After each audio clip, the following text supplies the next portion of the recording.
Fala, meu colecionador de formatinho da Abril, tudo bem? Como é que vocês estão, turma? Beleza?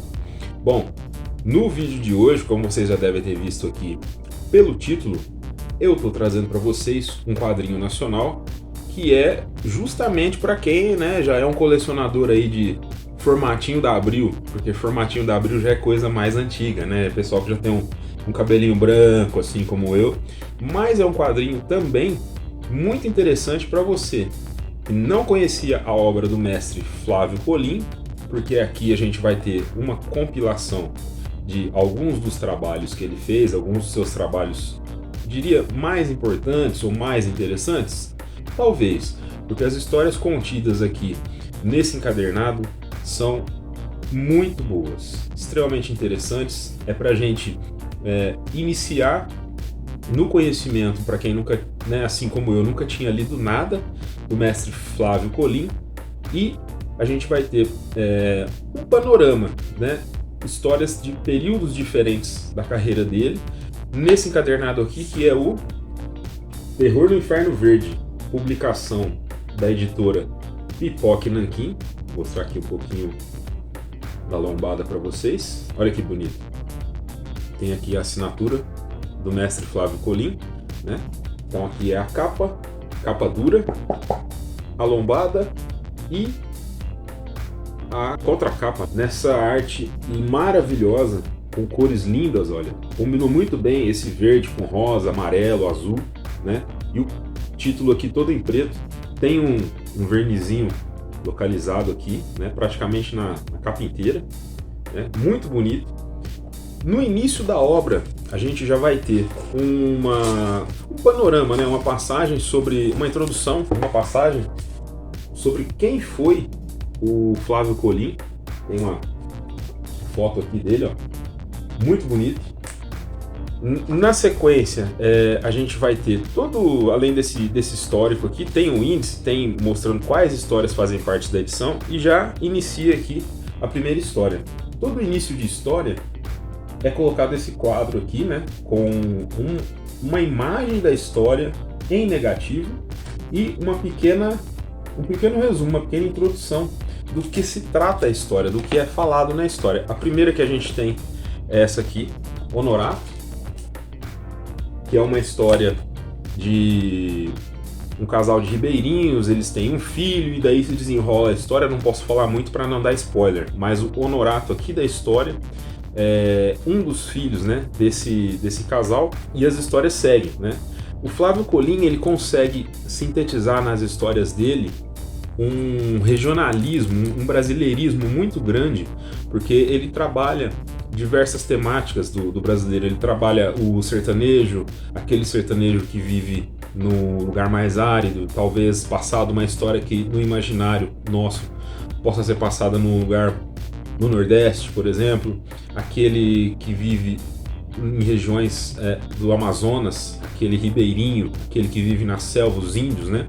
Temos histórias assim permeando todo o quadrinho. E ele faz algumas adaptações também de histórias estrangeiras. E nessas histórias, eu diria, em geral, né, em todas as histórias, ele consegue transmitir pra gente muita coisa. Uma das histórias que me deixou muito tenso na leitura, porque ele conseguiu transmitir esse estado de tensão, foi essa daqui, ó, Filho Urso, que é uma adaptação de uma história estrangeira. Ele fala aqui, é baseado no conto One Alaska Night, de 1936, e é uma protagonista que se vê sozinha numa cabana em meio à floresta.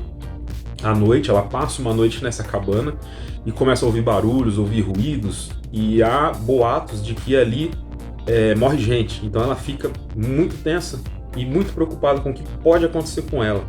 E as histórias seguem, é passado por vários, como eu mencionei, né, por vários estágios da carreira do Flávio Colim, e chega um ponto que na própria edição é falado, meio que ele se rende à comédia. Em algumas histórias ele muda o traço dele, em uma história em específico ele muda o traço dele para atender esse tom de comédia, além de outras, né? Claro, tem uma história aqui muito boa, excelente, que chama Você Já Leu Dickens? Essa história é sensacional, passada na selva amazônica, em que um explorador se vê abandonado sozinho e ele cai nas garras de uma tribo que é coordenada por um explorador que estava ali desde muito tempo antes dele. Ele foi praticamente criado por essa tribo. Muito interessante a história. E ele chega a mudar o traço dele. Como vocês podem ver, que o Colin também ele faz um pouco de quadrinho erótico. Então tem algumas páginas que não dá pra gente mostrar aqui agora. Ele tem a arte mais ou menos assim, tá? Esse é o traço clássico do Colin, como vocês podem ver. E ele muda esse traço em algumas histórias. Ele já passa para um traço mais cômico, como por exemplo aqui, ó. Vocês podem ver que aqui já está bem diferente o traço dele. Essa história aqui, ela se chama O Banquete, que é uma história de dois jornalistas, um deles muito atrapalhado, que são enviados para cobrir um banquete. Não são todas as histórias que têm um tom assim de profundidade, intelectualismo, que você precisa ter uma base para ler, não.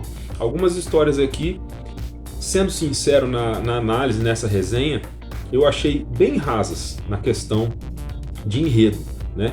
O roteiro, digamos assim, a arte do Colin, ela é muito específica, muito bonita e faz jus a tudo que é falado dele. Em questão de artista, pelo traço, ele é magnífico, ele é sensacional.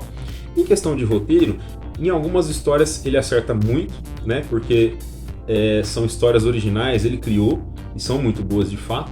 Porém, em outras ele deixa a desejar. Algumas histórias, como eu falei, esse é o caso dessa aqui, O Banquete, são histórias mais bobinhas para você ler, passar o tempo, para se divertir. É um quadrinho, em geral, esse Terror do Inferno Verde, que você deve ler, de preferência, uma história por vez. Não pegue para ler de uma vez só, porque o traço do Colin, em algumas histórias, ele é bem sobrecarregado. Você tem algumas páginas com muito conteúdo, então você acaba se perdendo ou tendo que prestar muita atenção no que está acontecendo ali naquele trecho em específico, tá? Então fica uma recomendação. Eu li assim, acho que faz sentido, mas se você quiser ler tudo de uma vez, você vai curtir do mesmo jeito, porque é um quadrinho muito bom, tá? Como eu disse, é capa dura, da editora Pipoca e Nanquim. Temos aqui a guarda, maravilhosa também, muito bonita, tanto aqui no início quanto no final. Duas imagens diferentes. E foi lançado no Brasil no ano passado. Vou deixar o link para você adquirir aqui embaixo, caso você tenha interesse, tá bom? Recomendo muito, porque assim como Fronteiras do Além, que é do Jaime Cortez, são resgates que o Brasil está precisando, porque muitos artistas, de repente, muita gente não conhece. Eu mesmo não conhecia o Flávio Colin, não conhecia o Jaime Cortez, que é uma outra publicação da editora Pipoca e Nanquim, que está ali em cima. Então é necessário para o Brasil e para os leitores mais novos, principalmente, né? Eu já tenho uma certa idade, já leio quadrinho desde a infância, como vocês podem ver, tem alguns formatinhos aqui, tem os mangás, porém não conhecia o Flávio Colin. Então isso é necessário, é imprescindível que as editoras façam esse resgate. Existem outros quadrinhos do Flávio Colin publicados por outras editoras no Brasil e já saiu a notícia de que esse ano vão sair mais 2 e já tem mais um programado para o ano que vem. Então, se você gostar de quadrinho nacional de qualidade, vá atrás, não deixe de conferir. Vou deixar o link, como eu disse para vocês, vou deixar o link também do Fronteiras do Além do Jaime Cortez aqui embaixo. E apoie o quadrinho nacional, porque o próprio Flávio Colin fala que ele é um desenhista de quadrinhos que, devido às dificuldades do mercado de quadrinho nacional, desenhou por um período, parou, foi para publicidade e já nos anos 90, final dos 80, foi quando ele retornou ao desenho. E até hoje é difícil o quadrinho nacional ter o verdadeiro apoio e destaque que ele merece aqui no Brasil. O nosso papel aqui no Quadrinhos em Cena é trazer para vocês dicas, resenhas, coisas que eu leio, mas coisas que eu gosto. Eu não sou um colecionador de quadrinho que sai comprando de tudo só para falar que eu tenho uma coleção. Eu gosto de coisas selecionadas, como é o caso disso daqui. Então, o que me interessa a gente traz, e a gente sempre busca apoiar aqui no Quadrinhos em Cena o quadrinho nacional, os quadrinistas nacionais. A gente sempre divulga no nosso Instagram campanhas do Catarse, a gente tem parcerias com alguns escritores que já mandaram pra gente projetos, pra gente fazer resenha, também a gente coloca lá, teve vídeo aqui de alguns já. E sempre que a gente pode, a gente divulga o quadrinho nacional.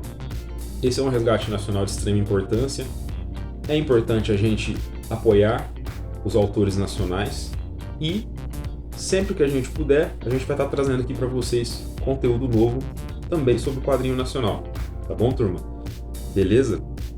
Então, se você gostou do vídeo, esse é mais rápido. Então, se você gostou, deixa o like. Se inscreve no canal se você não for inscrito para dar aquele apoio pra gente. Compartilhe esse vídeo com seus amigos e adquira o quadrinho aqui embaixo, porque adquirindo o quadrinho pelos nossos links, vocês dão aquela forcinha, vocês ajudam a pagar o próximo quadrinho e a próxima resenha que a gente vai trazer para vocês. Tá bom? Vocês ajudam o nosso canal a crescer. Acompanhe a gente nas redes sociais, tem o nosso Instagram, tem o nosso Facebook, tá bom? Tudo aqui embaixo, vou deixar tudo na descrição para vocês. Beleza, turma? Então eu agradeço ter você aqui, muito obrigado por ter acompanhado mais esse vídeo e confere os outros vídeos que a gente tem no canal aqui, às vezes tem algum conteúdo do seu interesse, a gente já fez outras resenhas, tem uma resenha às vezes de um quadrinho que você não leu, pode estar aqui, tá bom? Mais uma vez, valeu, eu vou ficando por aqui e até o próximo vídeo. Abração, turma. Fui!